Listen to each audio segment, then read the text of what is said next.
Hello and welcome to another update video about ADA. Only a quick one here. So ADA rallied yesterday in 3 waves here into resistance to the descending trend line. Has so far failed to break out of our impulsive trend channel here to the downside. Impulsive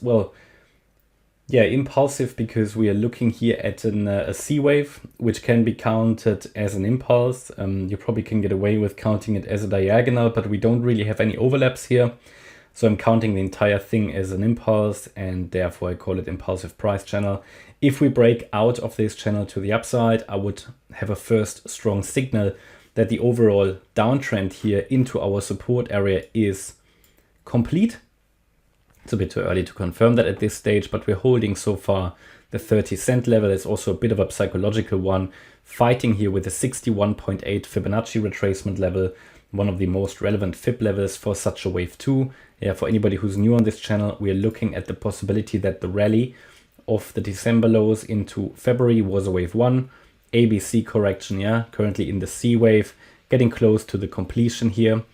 Ideally, of course, no guarantee. I mean, it just needs to drop a little bit lower, and if it drops below the 78.6 Fib level, this setup will get unreliable.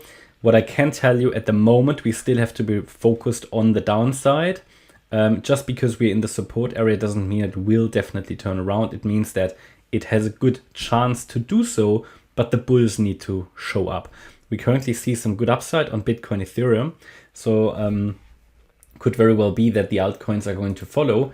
But we've seen it in the last week or so that on one day the altcoins rallied, then we had Bitcoin, Ethereum, then the altcoins dropped, and then afterwards Bitcoin, Ethereum. So there was a bit of a time delay there.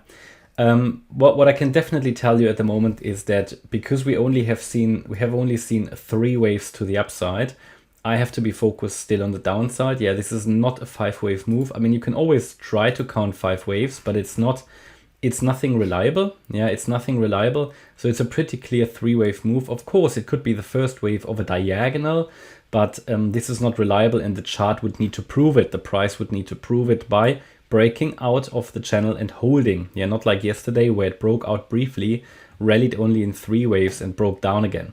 Because if a chart can only form 3 waves, it has a higher probability of breaking down. And to be honest, the move down looks pretty much like a 5-wave move. I mean, I can see 5 here. 1, 2, 3, 4, 5. So it's a 5-wave move, just to show that 1, 2, 3, 4, 5. Yes, this can of course turn around, but then at the moment it's not very reliable, and the move down looks more impulsive than the move to the upside. And that's where we are. I mean, again, if it breaks out from here, to understand or to argue that a low has been made in our support area, it needs to rally above the descending trend line. At the moment, at present, as long as we stay below the descending trend line, I have to expect one more low. Possible support areas here would be the 30-cent level again, 29.7 and 29.17. And below that, we have our trend channel, lower boundary line, and the 27.6 cent level. Now, if we drop below 27.6, then I think a lot of people will start to panic across the markets. It's sort of an important level for sentiment. That 1-2 setup is not going to be invalidated until we really drop below 23.9 cents. But by that time, it will get very, very unreliable. I mean, we still have the 88.7% Fib level at 25.9 cents. But that would be really the last exit on the motorway here for the bulls. They need to turn around there. But ideally, we don't even drop below the 27.6 Fib. So at the moment, the trend is still down. Have to remain focused on the downside until we see a change signal. So far, we have been on the 4-hour chart here in the oversold range. It has now turned into something with a bullish crossover. So the 4-hour has turned from oversold into something, well, still in the bearish range, but we've got a bullish crossover. That's, let's say, a weak bullish signal. The MACD, though, has prevented another bearish crossover. So that's still, you could argue, on the slightly bullish side on the 4-hour.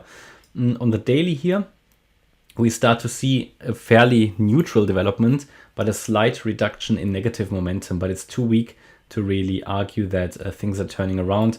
Now, what's interesting is that on the daily now, ADA is in a range where it typically, when it was in that region, typically saw a significant bounce. I mean, at least some sort of a substantial rally. Yeah. So when it came down here, but we were around 25 then, 24.